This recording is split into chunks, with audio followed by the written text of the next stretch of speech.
Hey there, it's Leonard. Now in this video, I'm going to share with you today how to choose the best niches for your agency to offer to the market space. Take notes.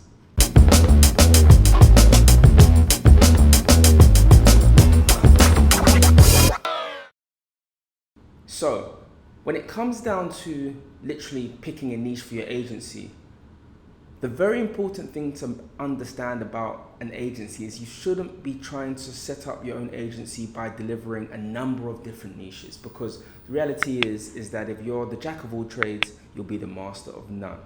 And even though you're using freelancers to deliver the service, it's important that you're not confusing your agency or yourself with offering too many different services that complicate your agency and prevent it from scaling.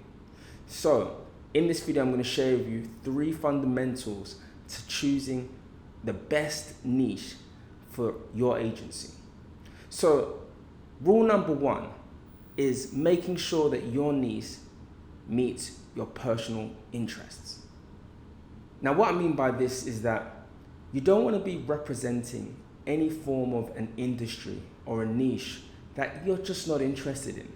You know, if you're going to be providing a service, you want to have an element of interest in the service, because you're going to be speaking to contractors and having people working for you that are really interested in it. And if you're not, it's only going to create a conflict between the relationship you build with your contractors and, more importantly, the relationship you have with your agency.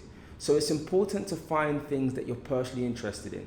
For example, you're not going to want to choose to be in a service to do with, for example, photography, if you have no interest in cameras. You're not going to want to choose an industry that is going against what you're interested in. What you might want to do is think of a list of things that interest you. Is it web? Is it design? Is it PR? Think of things that actually have some element of interest for you and use that as your guide to picking an industry you have a personal interest within. Rule number 2. Make sure you have a basic knowledge on the niche or the industry that you're going to be representing. It's important because as a leader and an agency owner, you are the captain of the ship essentially. And if you have no basic knowledge of the sea, you're bound to crash. What I mean by this is a lot of mistakes that people make is they tend to pick things that sound good, but they're not really knowledgeable in the space. For example, if you're thinking about opening some form of a video service or some form of a editing service, but you have zero knowledge in editing or video material, you're only going to be, 1, confused by the time, and of course, be missold on exactly how the process is working when you're talking to your contractors, and 2, you're just going to find yourself a little bit out of the loop. This also can be a case for those that try to offer web services but have zero idea in coding and zero interest in finding out about how to increase that information or that knowledge. So you have to have a basic element of knowledge on the industry and the niche that you are going to be representing. You don't have to be an expert, but a basic element of knowledge. Rule number 3 is the niche and the industry should have an element of demand. One mistake that a lot of people try to do when they're setting up an agency is be the first to offer a service that's never been out there. Now that's great if you're an inventor, but we're talking about an agency that is going to be delivering services and having a high volume of customers that already want what it is that you offer. The benefit of having a niche and an industry that's already in demand is that you can assure yourself that you're guaranteed to be getting prospects which you can convert to clients, because it is a necessity service that is always going to be required.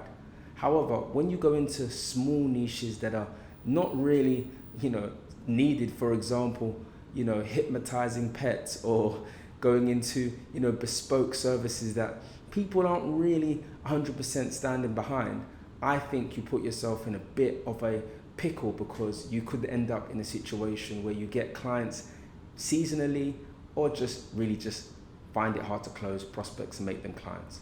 So make sure that your niche and your industry has a demand. So these are just 3 rules that I thought were really important to share with you on picking your best niche. Because when you are the agency owner, you have control, but we want to work with what's already working. This is why I created the Sales Agency Accelerator, to actually help you identify and pick your niche the right way. Also, how to get the contractors that are able to deliver the services and give you the system that is proven to not only getting you set up, but actually scaling you to 6 figures. If you want to know more about the sales agency, simply click on the link below.